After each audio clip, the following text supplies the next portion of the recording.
Blog Talk Radio.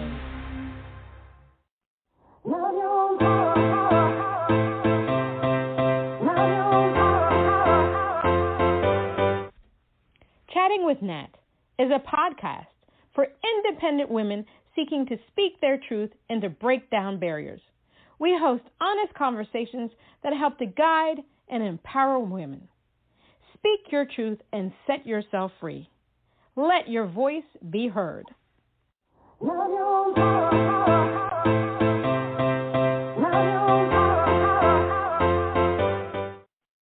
everyone, it's Natalie Dean. It's Nathalie Dean. Yes, it's Chatting with Nat. And today we have the honor of having vocalist, songwriter, and entrepreneur Tracy Hamlin. Tracy Hamlin is a Baltimore-born, classically trained vocalist, songwriter, jazz festival owner, and independent record label owner. She has executive produced 5 solo R&B jazz albums.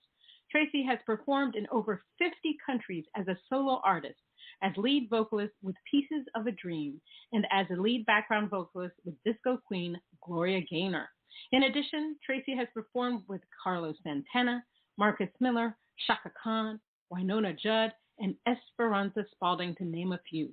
Tracy's goal is to continue to perform and record internationally while inspiring and grooming up-and-coming artists. So let's give a round of applause for Tracy Hamlin. Hello.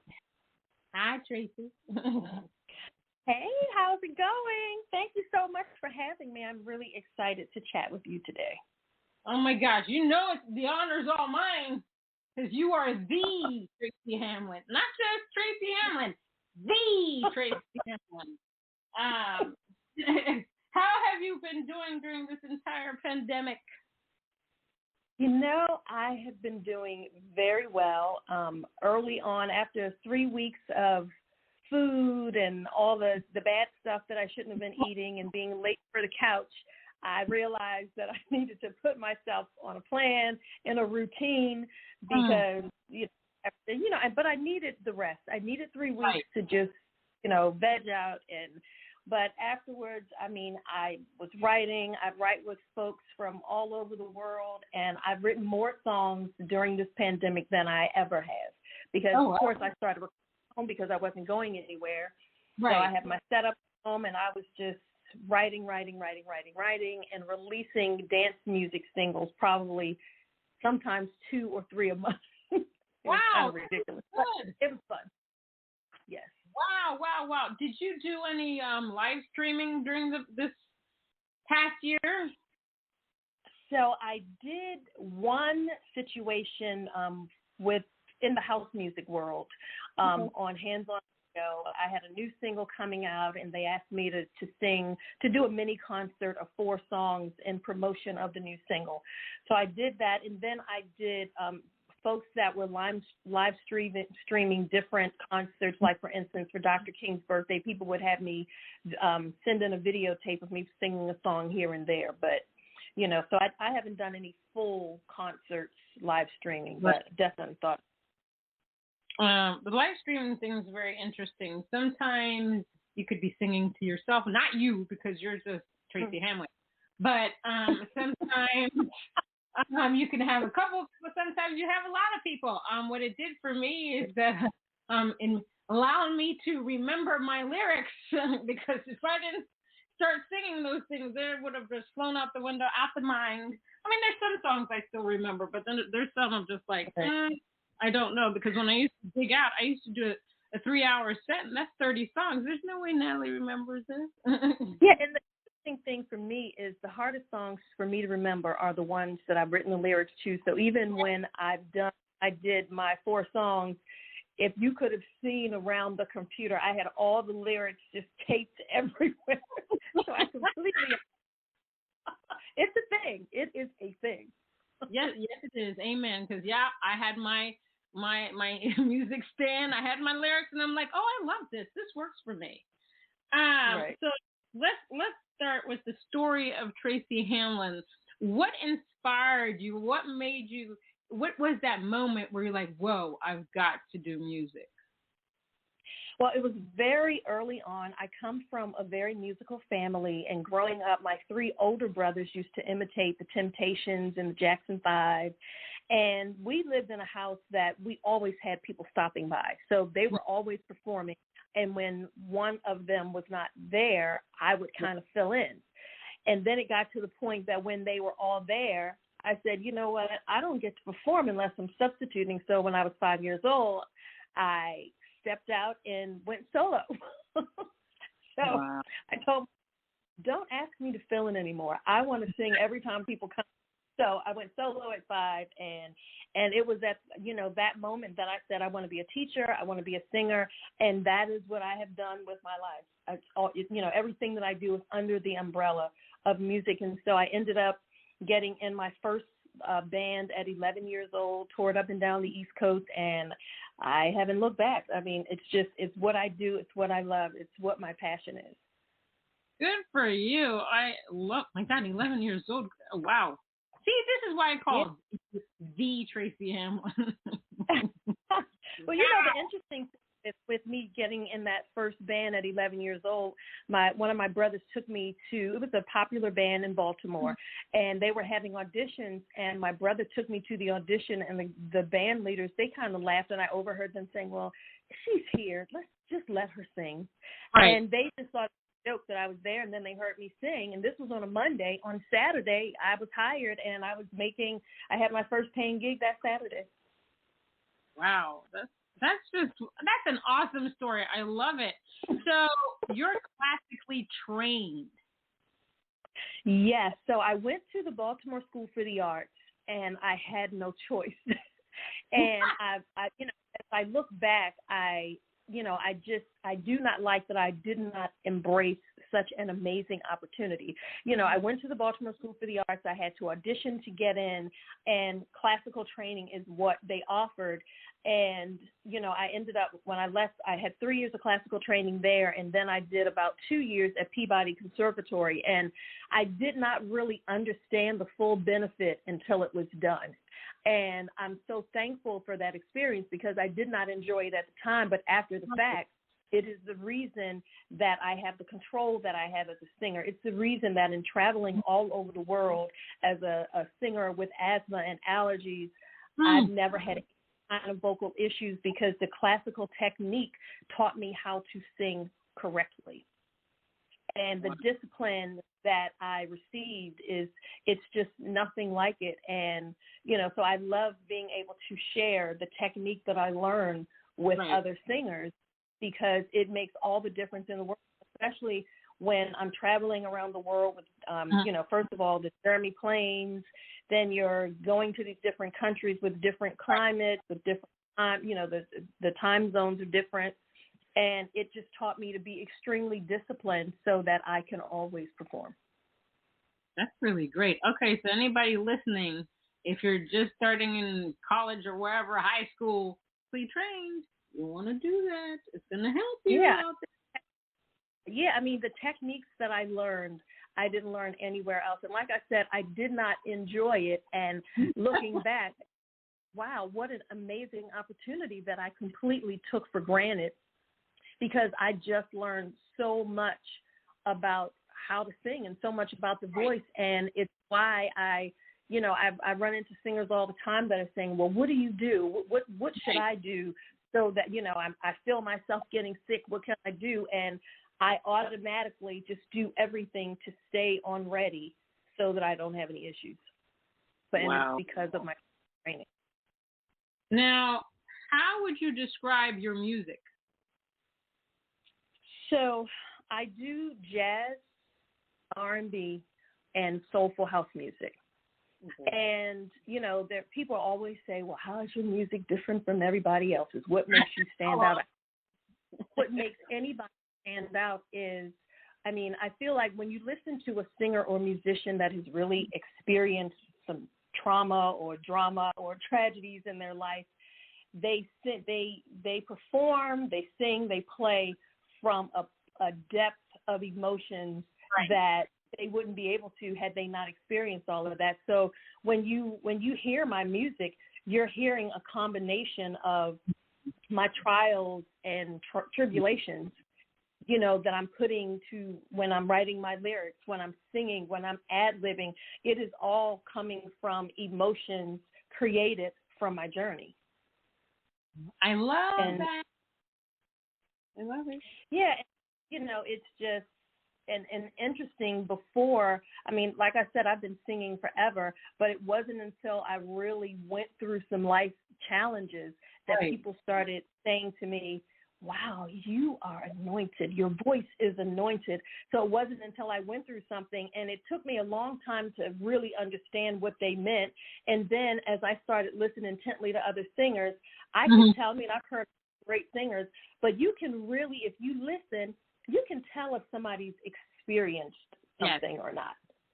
And I mean, you really, and it's not even something that you think, oh, I'm going to sing and I'm going to bring all this junk with me. It is just a part of the walk, you know? Yeah, no, I agree with you 100%. And I love that. Recently I've been posting all these inspirational quotes about people being themselves and all that stuff and being authentic. The authenticity is very important right now. People are trying to live an authentic life. And I think that with the music world, I think more people are craving authenticity rather than what they play every day, the same songs all day long on the radio stations. It's just amazing how many people really that I've spoken to really look for artists that they can relate to. And then if you add the visualization of realness to your performance, like they feel what you went through. And I always say that spirit is working through you, allowing you to be a vessel to bring forth your pain, your joy, your surprise, your awe. And then people can say, my God, she gets me. I understand her. I need to follow her because she understands my journey. Maybe she can help me through my journey, through music, because music has such great healing power. So, thank you. I honor you. In regards to you being able to do that, because not everybody can do that. Some people just don't like to talk about their, even through music. You know what I mean?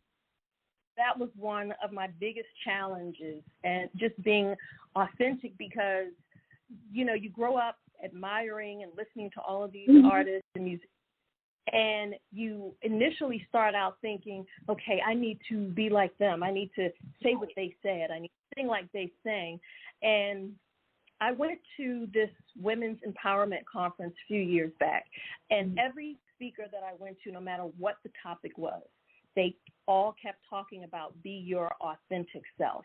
And when I embraced that, that's when I even started enjoying my own music, started enjoying my own shows, and even just shining through in a different way and touching people in a way that I wasn't able to before. Because, a lot of us that do this, we're shy. And I can definitely be that. And, I'm an extrovert sometimes, but I can absolutely be that introvert. And it was a challenge for me figuring out how much to share and how much to give. And it was just like, no, you're overthinking this. You're making this into something that it doesn't be, especially when I'm doing songs, whether I wrote them or not. It's like, tell the story of the song. If you didn't write it, why did you like it? How do you connect to the song? And when it's songs that I wrote, tell the story. People want to hear that. And that, being authentic it's completely changed the game for me as a performer. I love hearing your story because I think a lot of people go through that. Now, I would never see you as an introvert, but you see, I'm learning. Have that introvert side. It's so interesting. I mean, one of my nieces, she's a life coach, and she always says, because Auntie, you're an introvert. And I'm like, no, I'm not. But I definitely can be that way sometimes. Wow. So I'm a little bit of both. But you're a powerful introvert. Let's just put it that way. You're a powerful introvert. Well, what's interesting for me when you say that power, what you see is that passion. So becoming a singer and just pursuing everything, all the different hats that I wear, they're all under the umbrella of music. And I feel that following my passion to do this led me to my purpose, which is serving my community, giving back, and helping especially up-and-coming artists not make some of the mistakes that I made. And so it's really and truly what I live for. And so, you know, with how we met, everything, you saw that passion, just wanting people to understand everything that, you know, and facing my selfish. I mean, it's just awesome because we need more artists like you out there, you know. I know a lot of people, you know, everybody wants to chart, and obviously you want to make money doing this. But what I realized for myself, I rebranded myself, like I want to be an effective player in life. I want my music to make a difference. I want people to say, oh, she tried to do that, or she, you know, affected the change in social justice and stuff like that, because my God, music is so powerful. It's so healing. It really is. And the things that we can do, God has given us this gift to be able to bring our vocalizations out there to the world. I mean, I'm going to try to do my best to bring it out there. God already knew that I speak my truth. I can be very vocal about a lot of things, but I've been trying to do that through music. So, you know, again, Tracy, you are amazing. You're awesome. Wow, I'm learning. I already knew some stuff about you, but I'm learning more. I'm great. I appreciate that. And, you know, I have really been blessed in that, you know, when I couldn't get a record deal, I started my own label. When I wasn't getting booked for gigs, I became a promoter and created my own gigs. And when I didn't get booked for jazz festivals, I created my own. And what I found years ago when folks were shopping my music to record labels, they wanted to put me in a box and pigeonhole me. And because I grew up listening to all different kinds of genres, and for years on the bar and bat mitzvah circuit, most of my gigs were for the Jewish community. And, you know, I sang country. I did some rap. I did pop and rock. And so when I'm doing my original music, you hear elements of a lot of that. And so the record labels would say, well, what is she trying to be? And it just annoyed me because I'm not trying to be anything. You know, I just listen to the song and deliver it based on how I'm feeling it. So it's my interpretation, and it really frustrated. They wanted to pigeonhole me. So, you know, my first record there is a little bit of pop and a little bit of gospel and a little bit of jazz and a little bit of R&B, and it was just my thing. And the blessing in it all, because, you know, it was just me. I was doing everything, even financing it with my peas and carrots. And there was no money for marketing, and there was no money for promotion. But thank God for outlets like your CD Babies. So I put music on CD Baby, and it made its way across the pond. And then by the time my second CD came out, more folks helped to spread the word, and it expanded. You know, I guess I'll say my biggest fan base was the UK at the time. So from there, UK, I guess they told folks in Germany and Czech Republic and Japan, and I became a CD bestseller. They started a newsletter, and because I was selling so much product, they asked me to be on the cover of that first newsletter, which blew my mind.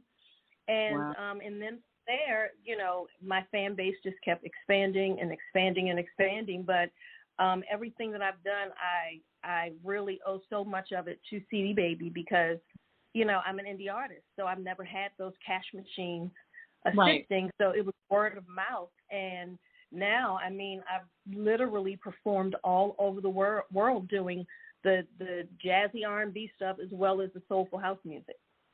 Yeah, you performed with some huge heavy hitters. I mean, that's amazing. Not surprising, but it's amazing. Yeah, it's just been a blessing on so many levels. You know, one of my career highs was getting the opportunity twice to perform with Carlos Santana. And he was the absolute nicest guy. And the interesting thing is, so there's a guitar maker named Paul Reed Smith. He makes PRS guitars.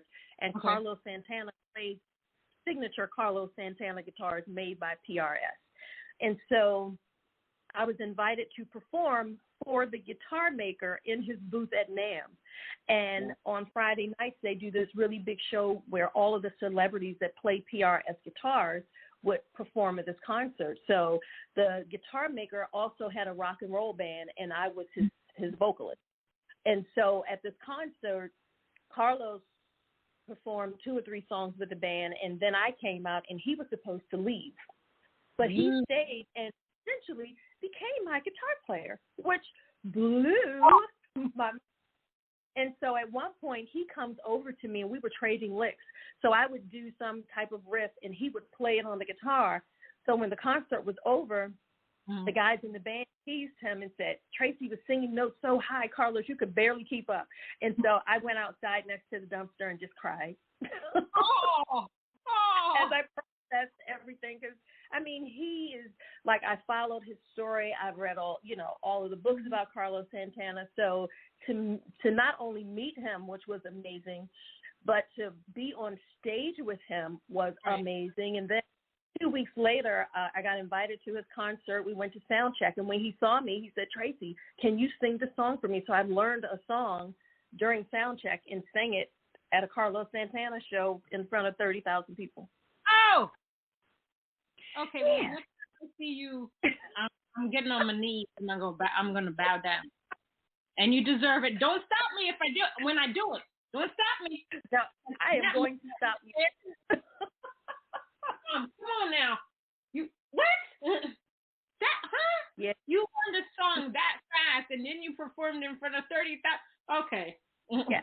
But when I tell you, I don't even know how my nerves allowed it, because I felt bad that I had never heard the song before. Right. And over dinner, remember the lyrics and, piece it all together. So I was a nervous wreck, because even during dinner, he was talking to me, and I just thought, I don't hear anything coming out of your mouth, because I'm just thinking about the person.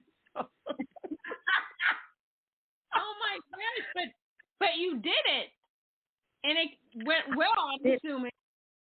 I did it. It went well, and needless to say, that night I slept very well, because just the buildup of the anxiety and Carlos, and and of course he's a human being, but he was just somebody that I just admired. And I knew some of the folks in his band, because his drummer Dennis Chambers was also from Baltimore, so I knew several of the folks around. But it was just great to be in that company, because they are all they really work hard to they're almost perfectionists.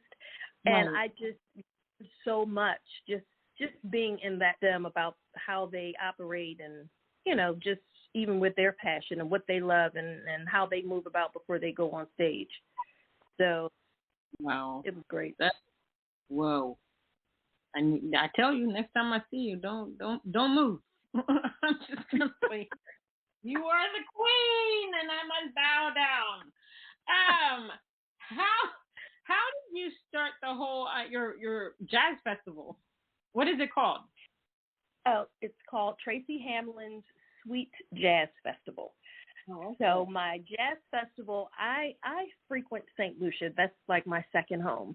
And so I met a guitarist. We recorded a song there, and he said, oh, I'm going to invite you to St. Lucia. People say that kind of stuff. I was like, he's never going to call again.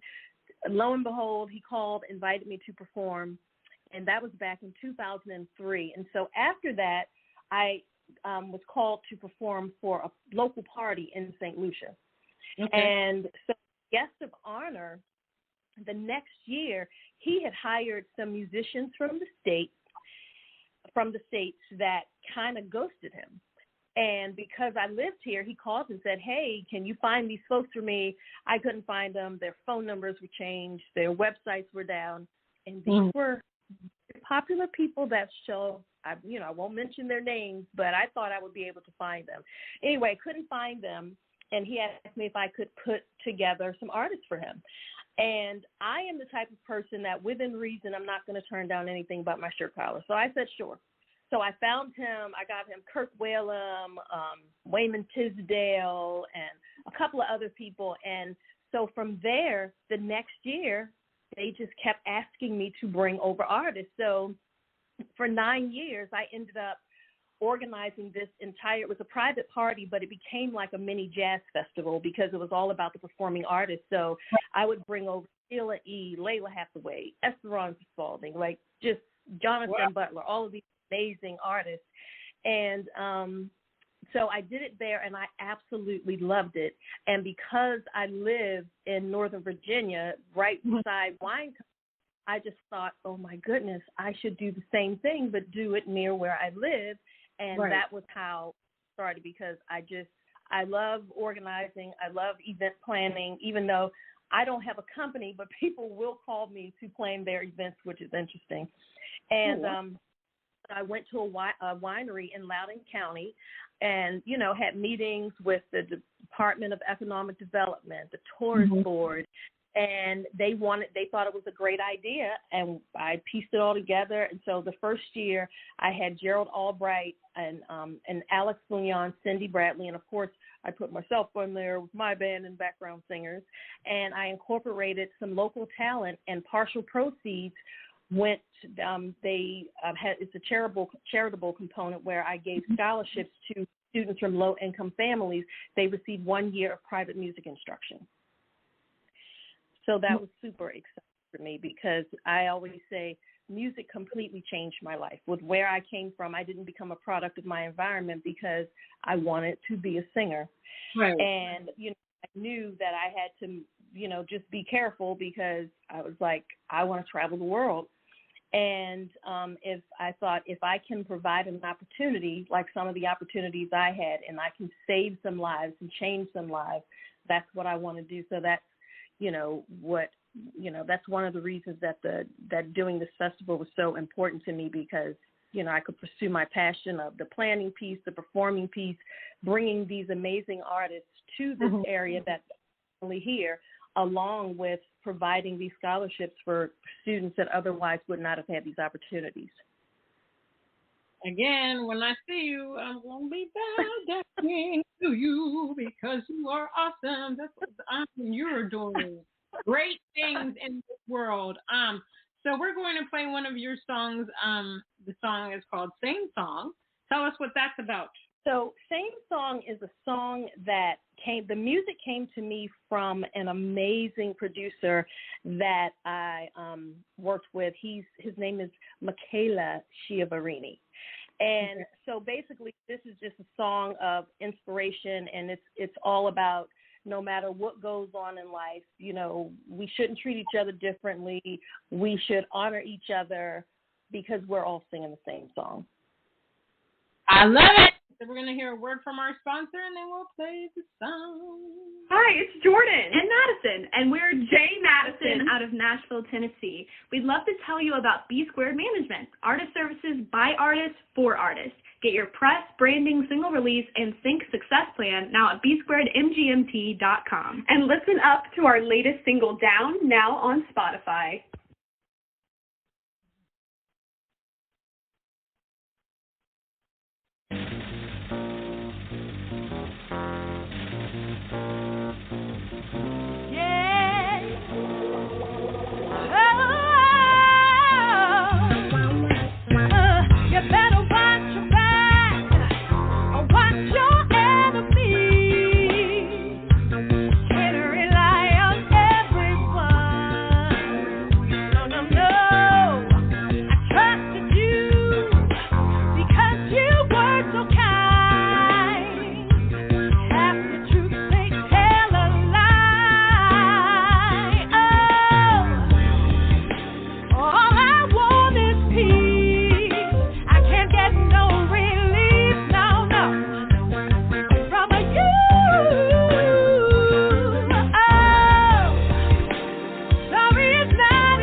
what you want.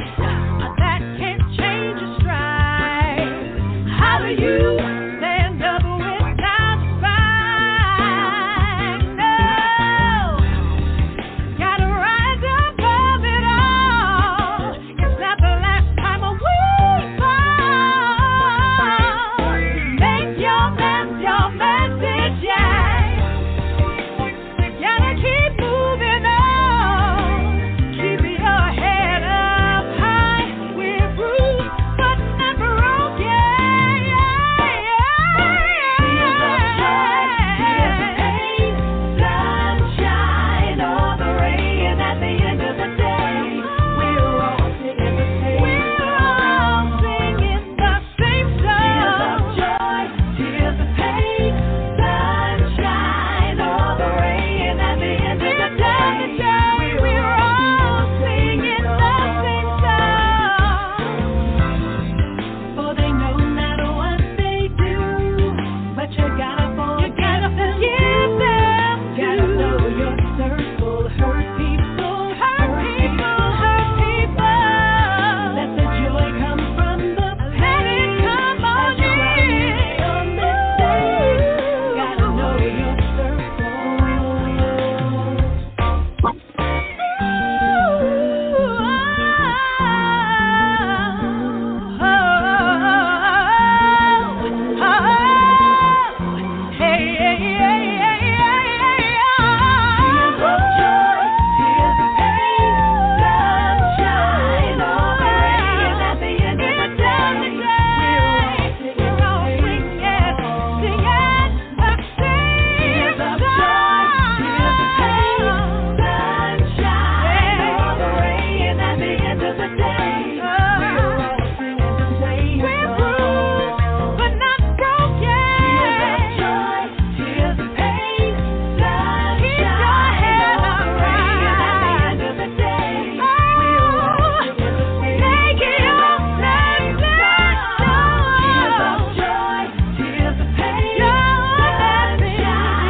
All right, goosebumps.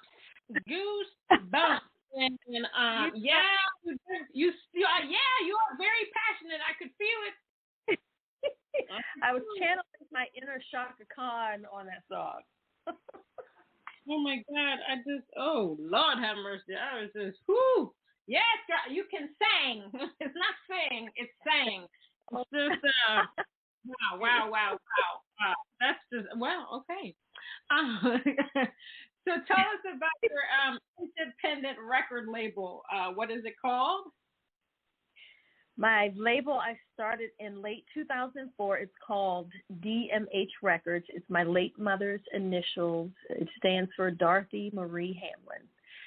And again, I started a label because I couldn't get a deal. And this way, I was able to do what I want, how I wanted it, and it's been absolutely wonderful. I've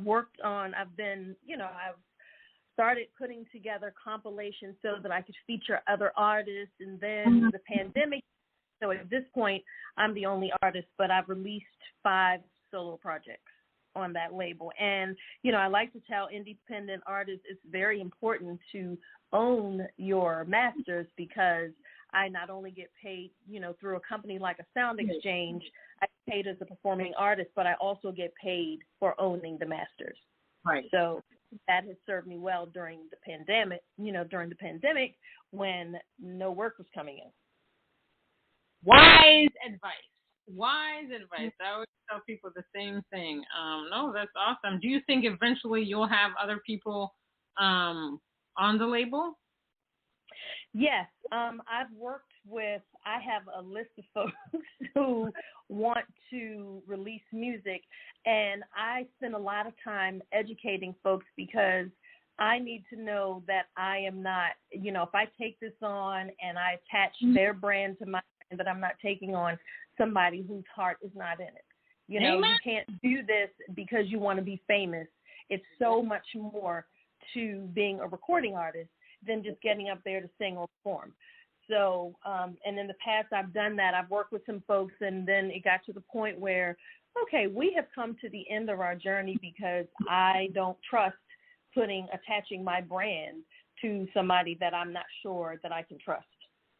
And they don't really understand how the industry, they don't want to understand because, in this day and time of reality TV and The Voice, American Idol, everybody, well, not everybody, but a lot of people just think that they can have this overnight success and they don't really want to put in work. And, you have to. Yeah, the music industry is a lot of work. I mean, it's not just about putting out. You got to market yourself on Twitter, Instagram, Facebook, Snapchat, whatever, the TikTok, all these things, Pinterest. Yeah. It's a lot. Yeah. And the thing is, when you get to a point of getting out there to perform, you have to prepare yourself spiritually, mentally, emotionally, because it is necessary for you to, you have to take care of yourself. Right. Because if you don't create that foundation, you will get lost and get caught up in what you would hope to have, not caught up in what the reality of it all. Yeah, I mean, during the pandemic, one good thing was that I was able to watch all these or do these web conferences, on all these social media sites like TikTok. There's so many things that you can do, but one of the things they're talking about is, you need to do 5 videos a day. And I'm thinking, who has that time? You might get, 5 a day. And I'm like, I barely can do one a month because I always have to think. I'm like, well, what should I do now? I don't want to be too goofy. I've put my kittens in it. I've done some silly stuff, and I've done my music stuff. And you have to come up with all the stuff to say on all these platforms. So it's crazy. Now. It's a lot. Yeah. It's definitely. Now, this is your last year as a trustee, right? Yes. I term out in a few weeks, May 31st. Yes. Yeah, you have that. You got that date down. But yes, the 31st is over. I'm done. I'm not going to any more meetings. Damn it. Yeah. So, what are your thoughts on the whole? Bye the committees. Well, it's interesting. So I'm just going to say. So as a trustee, they do not want us to pair our brands with that role. So when I am doing and it's for my brand, it is always best for me not to discuss any of that. Oh, my God. But after May 31st, I can trust you? Absolutely.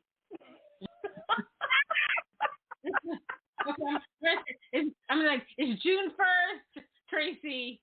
Here, spill the tea here. Yeah, absolutely. Strong thoughts and opinions about it, but when it's about Tracy Hamlin, I just, but like I said, they really don't want us to promote that role, and they certainly don't want us to pair it with our brands when we're out performing or interviewing on, behalf of our brands. But you can call me later and we can chat about it, girl. I love that. No, I will. So what is one quote that you live by? Oh, I have several. The one that immediately comes to mind is bloom where you are planted. Because a lot of people feel that, if I'm going to pursue this, I need to be in New York. I need to be in LA. And I heard Joel Osteen said this years ago, and then I've read it in a couple of books, and I've seen it in a couple of places. And it just is something that resonated with me because I've lived in a couple of different places. And as long as I'm by an airport, I can travel overseas. And with where I live now, I started my own festival. I'm treasurer on the tourist board where I live, and I'll be the vice chair in a couple of months. And I'm making things work for me where I live. So I don't aspire to go to New York. I don't aspire to go to LA. I know what I want to do, and I'm making it work for me where I am.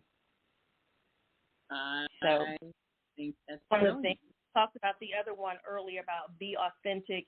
That just really me to move forward with confidence and enjoy the journey of, whether I'm writing songs or performing.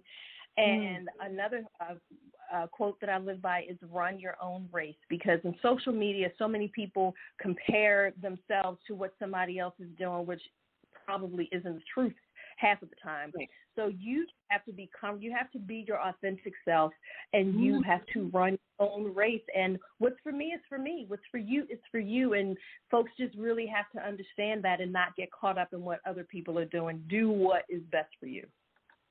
Amen. Preach. Because I always say the same thing. They don't listen to me.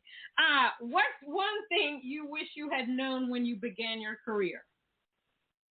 The music business is a business. Ooh. And that it is important that you get all the information that you can so that you can move accordingly. I was just, when I was younger and I said I wanted to be a singer, I was caught up in everything else but the journey. Right. The racing and enjoying the journey, even, the good with the bad. But, and that's one of the things I tell, anytime I'm on a panel and I'm working with college kids or, speaking to aspiring artists, I tell them, I'm like, it's a business. And you really need to learn as much as you can about the business, because even for me, again, as an independent artist without that cash machine, I don't have money for high power attorneys. And, so it's important to read. It's tons of great information out there that can give you all the information that you need to move accordingly. I tell you.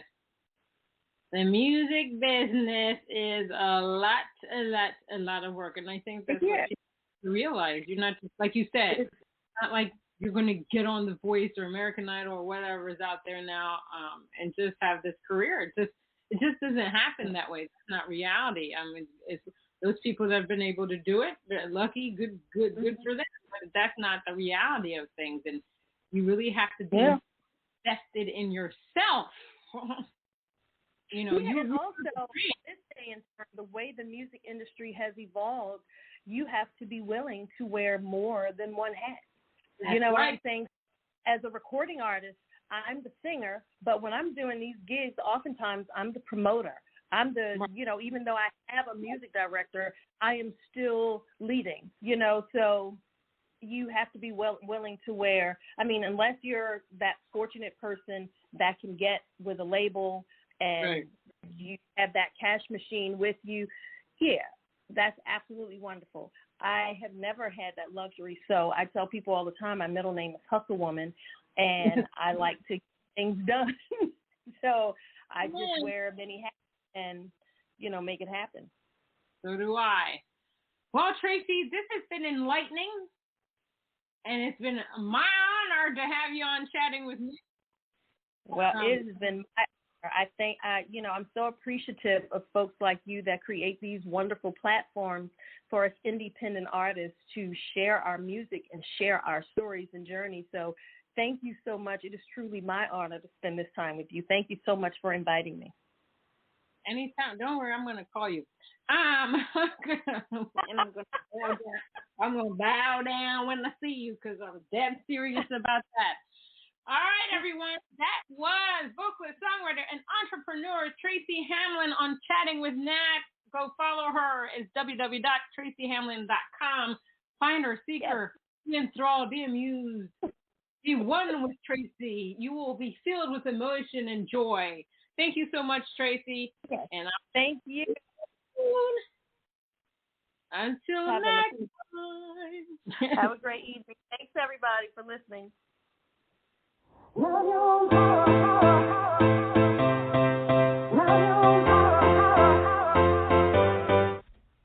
Chatting with Nat is a podcast for independent women seeking to speak their truth and to break down barriers. We host honest conversations that help to guide and empower women. Speak your truth and set yourself free. Let your voice be heard.